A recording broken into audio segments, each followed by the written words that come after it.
नमस्कार. Life with Meera and Parth हे आपल्या यूट्यूब चॅनलवर तुम्हा सर्वांचं स्वागत आहे. तर आजचं जे रुटीन आहे, तर माझं मॉर्निंगचं जे रुटीन आहे, तर आता मुलांच्या शाळाही चालू झाल्यात. तर शाळा चालू झाल्यानंतरचं जे रुटीन आहे, तर ते मी शेअर केले आणि याच्याच बरोबर मी यामध्ये 2 रेसिपीज आहेत टिफिनसाठीच्या. तर त्या पण शेअर केल्यात हेल्दी अशा रेसिपी. कारण आता नवीन स्कूल आहे मीरा पार्थचं आणि नवीन स्कूलमध्ये 2-2 टिफिन द्यावे लागतात. स्नॅक्ससाठीचा वेगळा टिफिन असतो आणि स्नॅक्समध्ये पण होममेड जे काही आहे बनवलेलं घरी, तर तेच लागतं. बाहेरचं वगैरे काहीही चालत नाही. त्याच्यानंतर चीज असेल किंवा सॉस असेल, जाम्स असतील, तर ते काहीही चालत नाही स्नॅक्सच्या टिफिनमध्ये. तर घरी बनवलेलं साधं सिंपल जे काही असेल जेवण, तर ते चालतं. तर मग आता मुलांना पोहे आणि उपमा हे म्हटलं ना टिफिनला न्यायचं, तर ते त्यांना काही असं जास्त जमत नाही. आता वेगळं काहीतरी करायचं होतं म्हणून ती पण रेसिपी केली. आणि इकडे आम्ही भाजी तर मी ऑलरेडी टाकली होती आणि त्याच्यानंतर चपात्या बनवायच्या होत्या. तर मी चपात्या भाजायचं काम करत होते. आईंनी चपात्या करून दिल्या आणि चपात्या भाजत-भाजतच मी आहोंच्या टिफिनसाठीचे सॅलड वगैरे आहे, तर ते पण कट करायला घेतलं. म्हणजे एकाच वेळेला दोन्ही कामं होऊन जातील माझी. कारण सकाळी 3 डबे असतात आणि तिघांची टायमिंगचं जे आहे ना, तर ते अर्ध्या तासाचं अंतर आहे. त्याच्यामुळे माझी थोडीशी घाई होते. आत्ताच नवीन स्कूल चालू झालं आहे आणि स्कूलचं टायमिंग आणि अ, बाबांच्या ऑफिसचं टायमिंग असं दोन्ही सेम आहे जवळपास. त्याच्यामुळे मग तिन्ही डबे एकाच वेळेला मला पॅक करावे लागतात. तर आधी तर ऑफिस टिफिन आहे. त्याच्यामुळे मग भाजी झाली आहे, चपाती झाली आणि सॅलड असं साधा सिंपल असतो. तर सॅलड मी थोडं जास्त देते. तर आज सॅलडमध्ये मी काकडी आणि बीटरूट आहे, तर ते कट करून घेतलं होतं आणि ते एका डब्यामध्ये भरून घेतलं. कारण 3 कप्प्यांचा जो डबा आहे, त्यातला 1 डबा असतो जो सॅलडचा असतो. कधी-कधी सॅलड थोडं जास्त असलं तर एका टिफिनमध्ये बसत नाही, मग 2 टिफिन द्यावे लागतात सेपरेटली. तर चपात्या भाजतच मी बाकीचीही तयारी करायची होती मला. तर सॅलडचा टिफिन भरून ठेवला होता मी आणि चहा पण बनवायला ठेवला होता. आणि मुलांना स्नॅक्सच्या टिफिनसाठी आज मी थोडं वेगळं काहीतरी हेल्दी असं ट्राय करावं म्हटलं. तर त्याची प्रिपरेशन मी आदल्या दिवशी रात्रीच केली होती. तर रात्री मी साधारणतः 1-1.5-2 वाटी मूग डाळ आहे सालीसकट, तर ती भिजवली होती आणि दुसऱ्या दिवशी मग म्हटलं त्याचेच आपल्याला सँडविचेस करावेत बिना ब्रेडचे.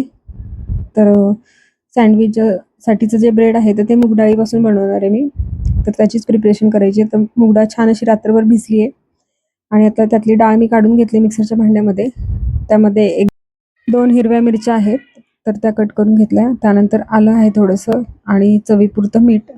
तर इतकंच टाकलेलं आहे आणि सगळ्यात शेवटी नंतर मग मी करायच्या थोडं आधी खायचा सोडा आहे, तर तो टाकणार आहे. तर मी मिक्सरला ते जे बॅटर आहे, तर ते फिरवून घेते. अगदी बारीक असं स्मूथ नाही करायचं, थोडंसं रवाळ असं ठेवलं होतं मी.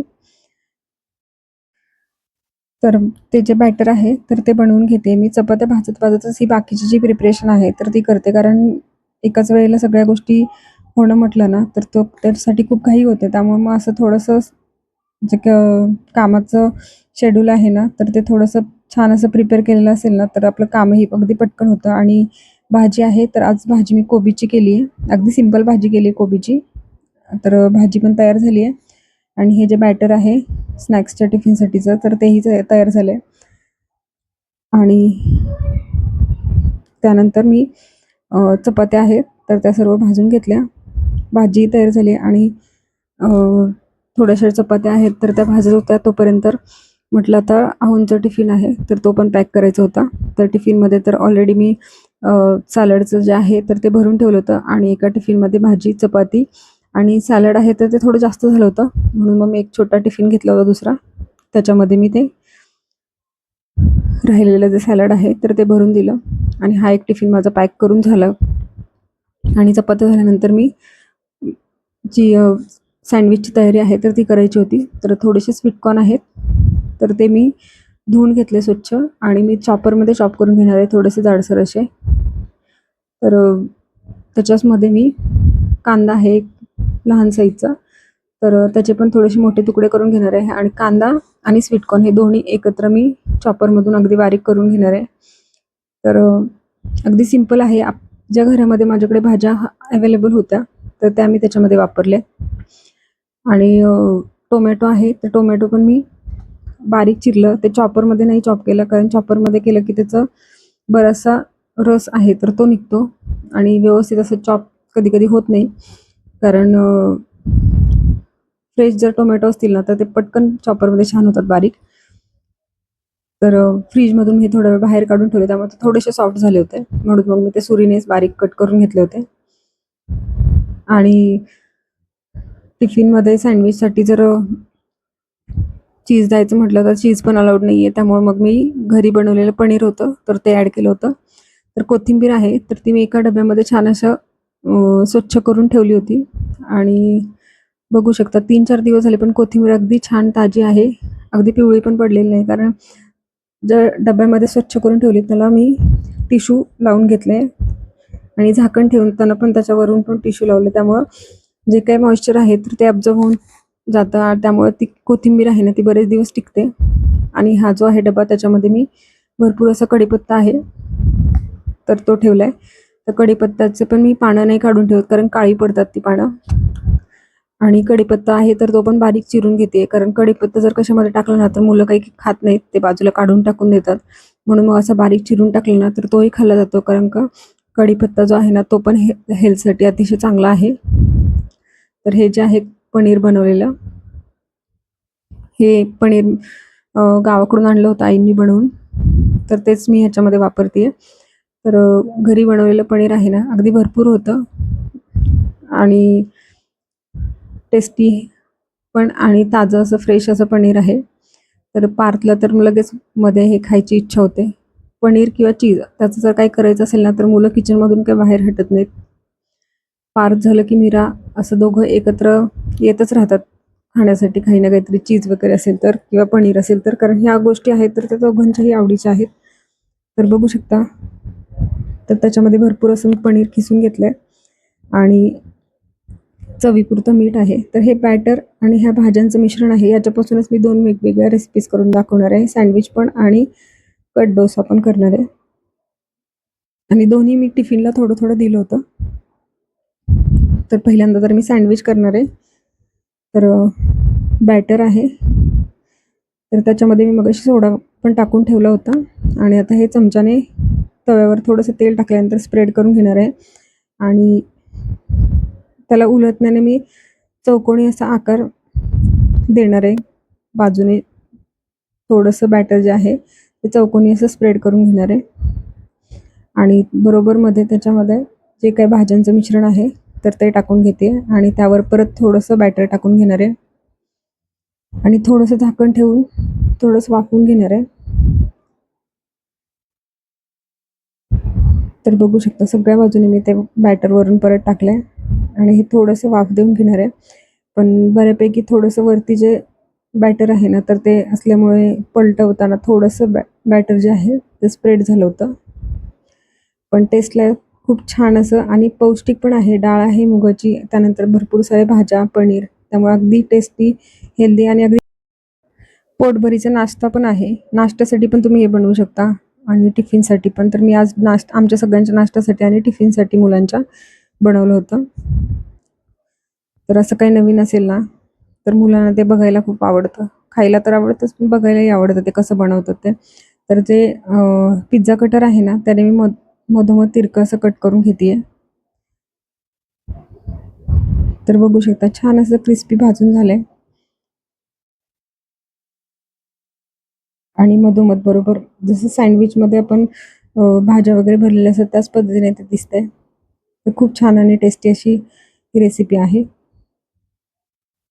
तर मी छान असं क्रिस्पी भाजून घेतलं आणि टिफिनमध्ये देताना त्यावर छान असं तूप लावून दिलं होतं मुलांना, म्हणजे ते असं कोरडं-कोरडं वाटलं नाही.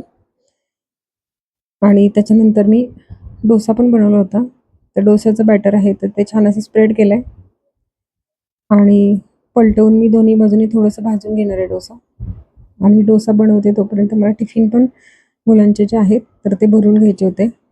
तर आता मुलांचं पण टायमिंग होत आलं होतं. तर बरंचसं मोठं व्हिडिओ झालं होतं, पण ह्या रेसिपीज आहेत तर अगदी छान हेल्दी आहेत. तर तुम्ही पण या मुलांना टिफिनसाठी देऊ शकता. कारण रोजचाच प्रश्न असतो की मुलांना स्नॅक्समध्ये काय द्यायचं किंवा टिफिनला काय द्यायचं किंवा कधी-कधी काय होतं काही स्कूलमध्ये एकच टिफिन असतो, पण मग घरी आल्यानंतर मुलांना काही ना काहीतरी खायला द्यायचंच असतं. तर तुम्ही या दोन्ही रेसिपी नक्की एकदा ट्राय करून बघा. तर टिफिन पॅक करून घ्यायचेत. तर मी चपातीला वरून तूप लावून फोल्ड करून देते, म्हणजे चपात्या सॉफ्ट पण राहतात आणि तूप लावलेल्या चपात्या मुलांना फार आवडतात. मुले आवडीने पण खातात. आणि कोबीची भाजी आहे त्याच्यासोबत. आणि वेगळा टिफिन जो आहे तर हा कट डोसा आणि सँडविच आहे. तर एकाच बॅटरपासून एकाच साहित्य आहे, सेम साहित्य आहे, पण 2 वेगवेगळ्या रेसिपीज तयार झाल्यात. मुलांनाही 2 वेगवेगळ्या काहीतरी नवीन रेसिपीज खायलाही मिळतात आणि त्यांना असं काहीतरी वेगळं डेकोरेटिव्ह असेल ना, तर त्यांना पण खूप छान मजा येते खाण्यासाठी. तर हे जे आहे डोसा दोन्ही बाजूने भाजला किंवा आतल्या बाजूने मी हे जे मिश्रण आहे भाज्यांचं तर ते स्प्रेड करणार आहे आणि वरून अगदी अजून थोडंसं असं पनीर पण खिसून टाकणार आहे, जेणेकरून त्याची टेस्ट खूप छान येते. खूप टेस्टी आणि साध्या सिंपल रेसिपीज आहेत. माझे टिफिन पण पॅक करून झालेत. आता फक्त स्नॅक्सचं पॅक करायचं होतं डोसा झाल्यानंतर. आणि हे फोल्ड करून घेणार आहे मी डोसा आणि मग कट करणार आहे. तर हे सर्व मिश्रण आहे तर छान असं स्प्रेड करून झालं आहे आणि थोडंसं चीज असल्यासारखं वाटेल मुलांना, म्हणून मी थोडंसं वरून पनीर पण खिसून टाकलं आहे आणि त्यानंतर असं फोल्ड करून घेतलं आहे आणि त्या छान असं क्रिस्पी झालं की त्याचे पिझ्झा कटरने परत छोटे छोटे कट्स करून घेणार आहे. तर असं होतं एक छोटंसं व्हिडिओ ब्लॉग. जर आजचं माझं मॉर्निंगचं रुटीन आणि ज्या 2 रेसिपीज आहेत तर त्या तुम्हाला आवडल्या असतील तर व्हिडिओला नक्की लाईक करा, कमेंट करा, शेअर करा आणि आपल्या life with Meera and Parth या यूट्यूब चॅनलला सबस्क्राईब केलं नसेल तर नक्की सबस्क्राईब करा आणि बेल आयकॉनवर क्लिक करा, जेणेकरून येणारे जे नवीन नवीन व्हिडिओज आहेत तर त्याच्या नोटिफिकेशन तुम्हाला सर्वात आधी मिळतील. चला तर मग भेटूया पुन्हा एकदा अशाच एका नवीन व्हिडिओमध्ये. तोपर्यंत stay healthy, stay happy. Thank you so much. Thanks to watching my videos. Bye bye.